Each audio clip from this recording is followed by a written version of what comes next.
Hello and welcome to a revision session looking at ancient Rome and its medicine. First of all, let's look at the historical context of the Romans. The Romans were a very powerful group of people. They obviously originated from Italy and the capital city there, Rome, and they'd actually formed a huge empire, including a lot of what we would call modern day Europe, Spain, Gaul, which is now obviously Germany and Austria and Hungary and places like that, Macedonia, Greece, very important place there, Asia Minor, Jerusalem, Bethlehem and Egypt, and actually also Britain, although that's slightly cut off our map. What time period are we looking at? Well, we're looking at around the 1st century BC to around the 5th century AD. So why is all this important? Well, there are two very important places that we've mentioned, Greece and Egypt. Both of these places were places taken over by the Romans, and it meant that they had access to ideas from these places. So first of all, why is ancient Egypt important? Well, the ancient Egyptians, who came first out of the three groups that we're about to talk about, had developed many important ideas, including forming a library in Alexandria, their capital city in Egypt. This library contained all medical knowledge that had been developed in the sort of European area, so it was a real important place for communication. They'd also developed hieroglyphs, which meant they'd logged down a lot of their ideas, unlike prehistoric people who'd come before them, and probably most importantly, the development of mummification. It was a religious ceremony that was taking place to remove organs of their dead in order to prepare them for the afterlife.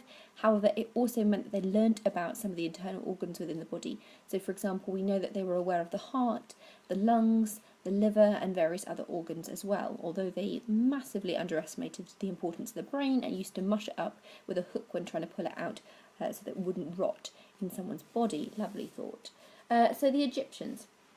They'd also taken over the Romans. This is Greece. Now, Greece was an important place as well. By taking over Greece as part of their empire, the Romans also had access to Alexandria Library, since this had been part of the Greek Empire. Ancient Egyptian ideas also in Alexandria Library and rife throughout Greece.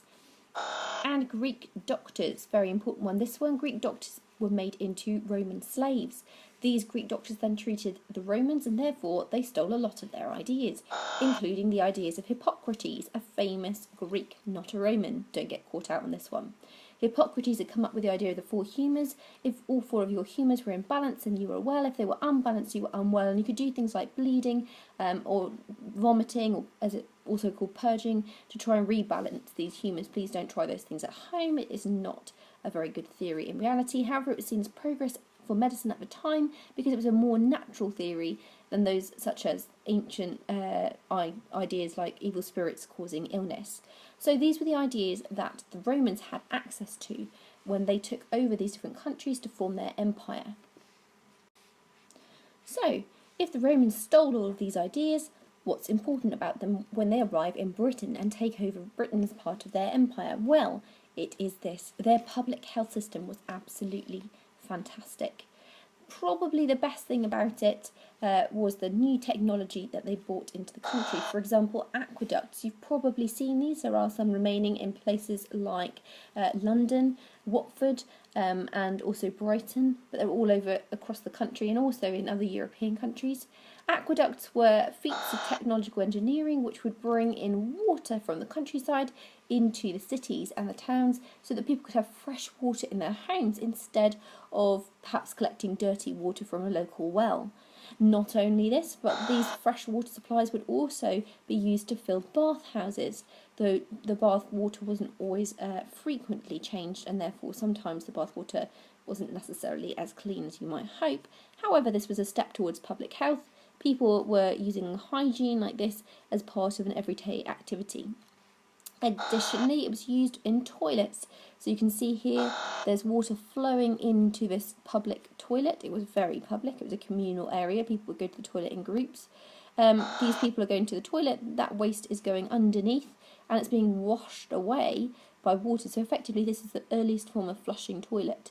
These things would then be carried into sewers. You can see here a photograph, courtesy of Google, of a sewage pipe. And this sewage is being passed through those sewers and washed away outside of those town areas, thereby keeping towns relatively clean and potentially keeping at bay certain diseases at the time. Although They weren't always 100% successful. There were accounts of various plagues and epidemics still breaking out in Rome. This was a massive step forward in terms of public health.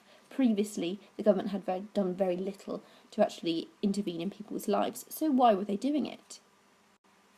Well, the answer's simple, really.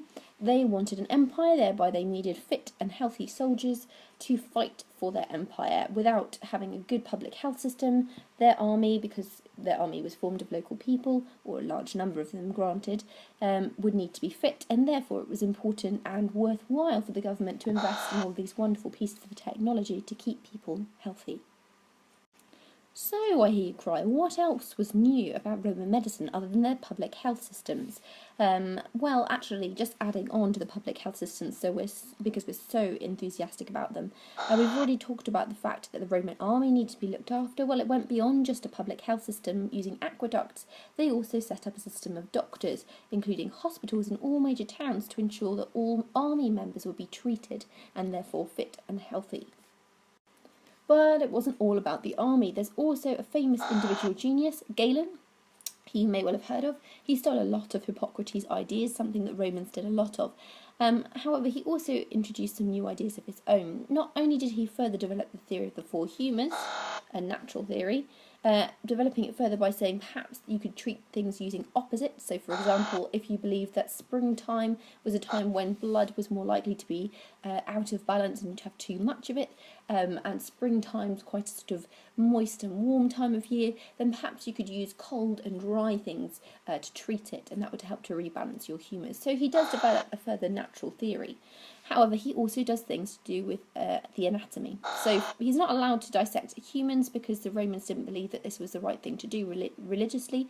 However, he did dissect pigs and apes. He discovered things such as the fact that the brain controlled the body and not the heart, as the ancient Egyptians had previously believed. He did this by dissecting a live pig, cutting various nerves in the back of its neck to see what would happen. As he cut certain nerves, he discovered that the pig was still alive but was no longer able to actually make any sound. Eek! Therefore, it must be true that those nerves connecting the brain to the rest of the body were the ones that sent the signal to allow the pig to make a noise. So he proved that the brain controlled the body and not the heart. However, he made a number of very important mistakes. So things like the number of ribs that a human had, the number of bones in a jaw. He suggested that a human had 2 when they actually only have 1. He suggested that the liver had 6 lobes when it actually only has 2. And he believed that the body produced blood in the liver and it burnt it up. He also believed that there were a number of spirits which took things around your body inside. So he was wrong about a number of things, but he did start to make some important anatomical discoveries. He wrote over 350 books on his findings, and it's one of the reasons that his ideas were used for such a long time. The other reason that Hippocrates and Galen's ideas are used for over 2,000 years is their theory of the four humours, or opposites, fits in very nicely with the church's ideas, and the church was very powerful for about 2,000 years. It fits in because the idea that the four humours being balanced and that you were well suggested that the body was created perfectly and therefore could be created by God. And this fitted in very nicely with the church's teachings.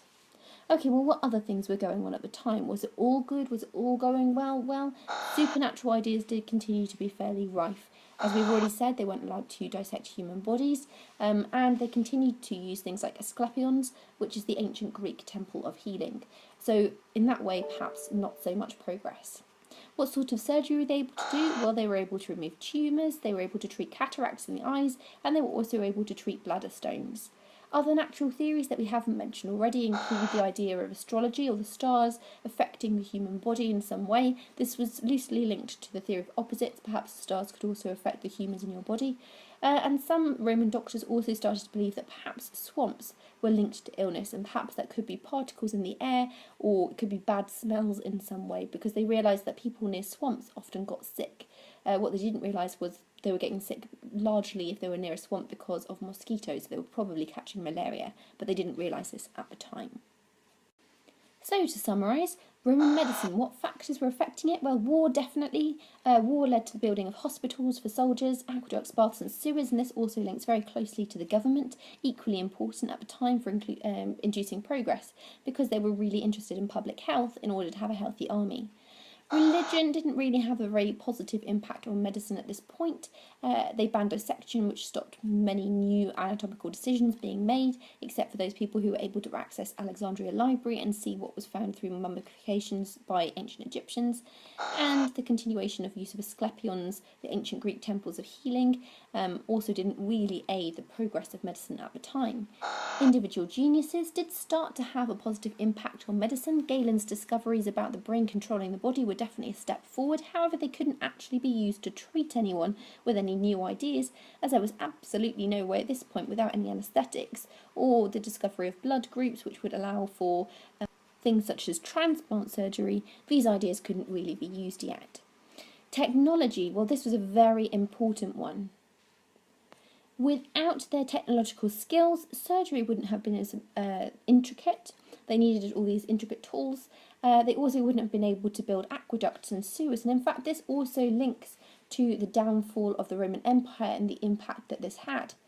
When the Romans decided to leave Britain because they were busy fighting wars back at home in Italy and in other areas, and the Roman Empire started to collapse, the Romans left, and the people who had all the ideas about technology, how to build aqueducts, how to fix sewers, etc., left, and so did all those steps forward in public health, and it actually sees a really huge dip in public health as a result of the Romans leading. So, progress made by the Romans, largely this was in anatomy, in public health, and a little theory as well. They started to, or continued rather, to develop ancient Greek theories about natural causes, about the cause of disease, so they didn't go particularly far in developing this, and limited progress in that there was no dissection of humans. They weren't particularly interested in developing any other new theories on the cause of disease, just progressing further Hippocrates' ideas. And once the Roman Empire collapsed, because they didn't really share their ideas or widely note down how to build all these various technological advances in public health, a lot of their ideas were lost. So the Roman Empire, how positive was it for medicine? You decide. Good luck with your revision.